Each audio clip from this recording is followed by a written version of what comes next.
الحمدللہ رب العالمین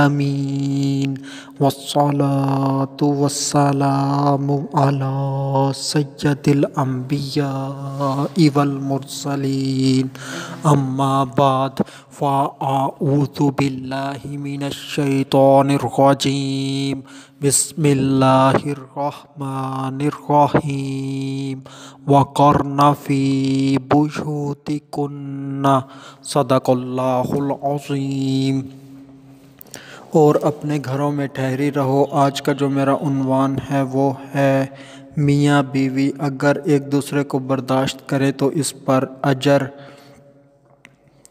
درود پاک کی فضیلت نبی اکرم نور مجسم شاہ آدم و بنی آدم سیاہ لا مکان شب اسرا کے دھولا مصطفیٰ جان رحمت صلی اللہ علیہ وآلہ وسلم نے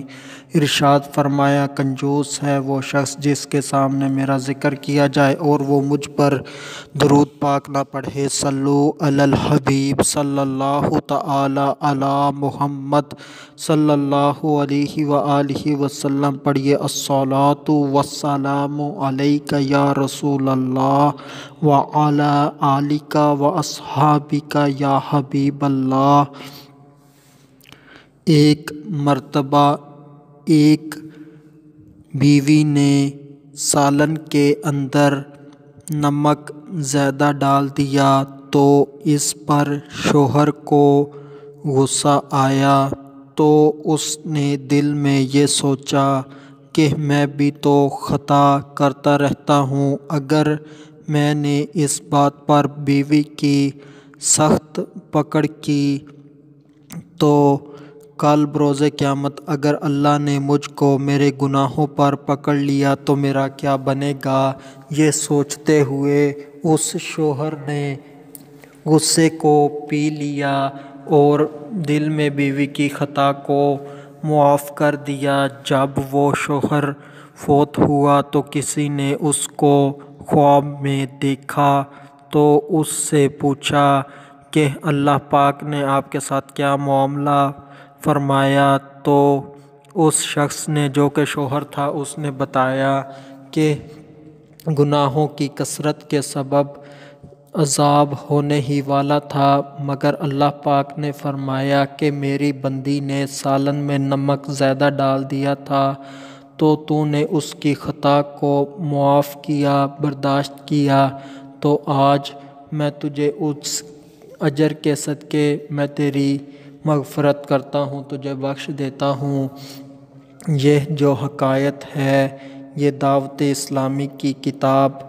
بیانات عطاریہ جو کہ 472 صفحات کی کتاب ہے، اس کی جلد دوم صفحہ نمبر 164 کے اوپر یہ حکایت بیان ہوئی۔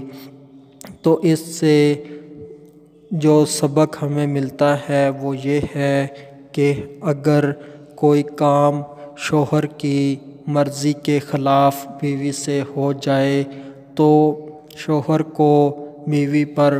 غصہ نہیں اتارنا چاہیے، چاہے وہ اس کا غصہ اتارنا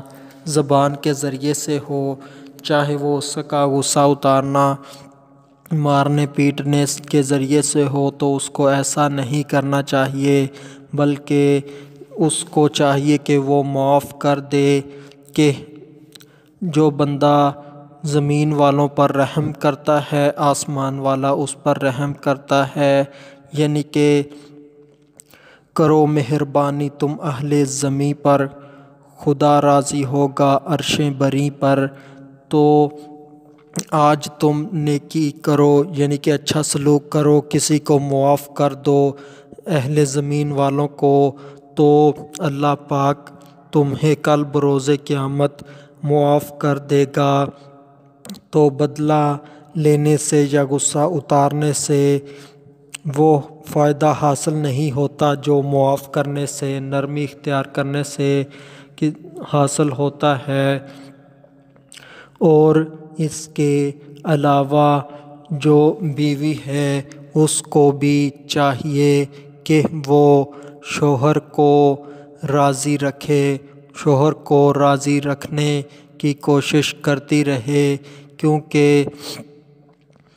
بہترین عورت کی جو نشانی بیان ہوئی ہے وہ یہ ہے کہ جب اس کا شوہر اس کو دیکھے تو اس کو خوش کر دے، یعنی کہ جب شوہر اپنی بیوی کو دیکھے تو شوہر خوش ہو جائے، تو بیوی کو چاہیے کہ اپنے شوہر کو خوش رکھے اور اس کی فرما برداری کرتی رہے، نافرمانی سے بچتی رہے، شوہر کی جائز خواہشات پوری کرتی رہے، شوہر کی خدمت کرے۔ تو اس کے متعلق حدیث پاک سماعت فرمائیں۔ حضرت ام سلمہ رضی اللہ تعالی عنہا سیداتنا روایت کرتی ہیں کہ نبی اکرم نور مجسم شاہ آدم و بنی آدم سیاہ لامکاں شب اسرا کے دھولا مصطفیٰ جان رحمت صلی اللہ علیہ وآلہ وسلم نے ارشاد فرمایا کہ جو عورت اس حال میں مرے کہ اس کا شوہر اس سے راضی ہو تو وہ جنت میں داخل ہوگی۔ اور اس کے علاوہ نبی پاک صلی اللہ علیہ وآلہ وسلم نے ارشاد فرمایا کہ اگر میں غیر خدا کو سجدہ کرنے کا کسی کو حکم دیتا تو میں بیوی کو حکم دیتا کہ وہ اپنے شوہر کو سجدہ کرے، تو اس سے شوہر کی اہمیت ظاہر ہوتی ہے کہ بیوی اس کا کہا مانے، جائز باتوں میں اور اس کی اطاعت و فرما برداری کرتی رہے، نافرمانی سے بچتی رہے، اس کی جائز خواہشات کا خیال رکھے۔ اور کسی عورت کو یہ نہیں چاہیے کہ وہ اپنے شوہر کو اپنا غلام بنا لے، بلکہ یہ نہ کرے کہ جو میں نے کہہ دیا وہی ہوگا، میری ہی بات مانی جائے، چاہے جو کچھ مرضی ہو جائے، ایسا رویہ اختیار نہ کرے، اس سے اللہ پاک بھی ناراض ہوتا ہے۔ تو جس چیز کو اللہ پاک نے حاکم بنایا ہے، بادشاہ بنایا ہے، تو آپ کون ہوتی ہیں اس کو غلام بنانے والی؟ تو اس سے بچنا چاہیے۔ اور جو اس بات پر فخر کرتی ہیں کہ میرا شوہر تو میرے نیچے لگا ہوا ہے، وہ تو میری مٹھی میں ہے، میں اس سے جو چاہوں کروا لوں، وہ میرا ایک قسم کا غلام ہے، تو جو اس کو یہ تو دیکھ لیتی ہے مگر اس کو یہ نظر نہیں آتا کہ وہ ایک غلام کی بیوی ہے، تو اس کو اس طرح سے بھی شرم محسوس کرنی چاہیے۔ تو جو عورت اپنے شوہر کو اپنا سرتاج، اپنا آقا، اپنا بادشاہ، اپنا سردار بناتی ہے، تو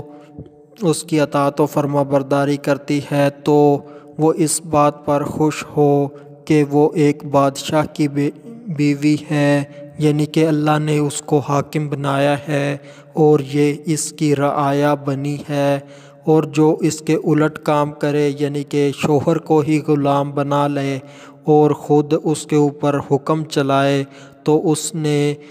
قرآن کے خلاف کیا، یعنی کہ مرد نے تو اللہ پاک نے مرد کو حاکم بنایا تھا، مرد اب محکوم بن گیا، اور عورت کو اللہ پاک نے رعایا بنایا تھا، عورت کے ساتھ مرد کو حکم دیا تھا کہ وہ اچھا سلوک کرے، مگر بیوی نے تو اس کو غلام بنا لیا، اور اب بیوی اس کے اوپر حکم چلاتی ہے اور اپنی منمانی کرتی ہے۔ تو ان تمام صورتوں کا خیال رکھا جائے کہ جیسے دین اسلام کہتا ہے ویسے ہی زندگی گزاری جائے اور برائیوں سے بچا جائے، حسن معاشرت کا خیال رکھا جائے، آئلی زندگی بہتر انداز میں گزاری جائے۔ آخر میں اللہ تبارک و تعالی سے دعا ہے کہ اللہ تبارک و تعالی ہمیں نیکیوں کے اوپر ثابت قدم رکھے اور گناہوں سے بچائے۔ وما علینا الا البلاغ المبین۔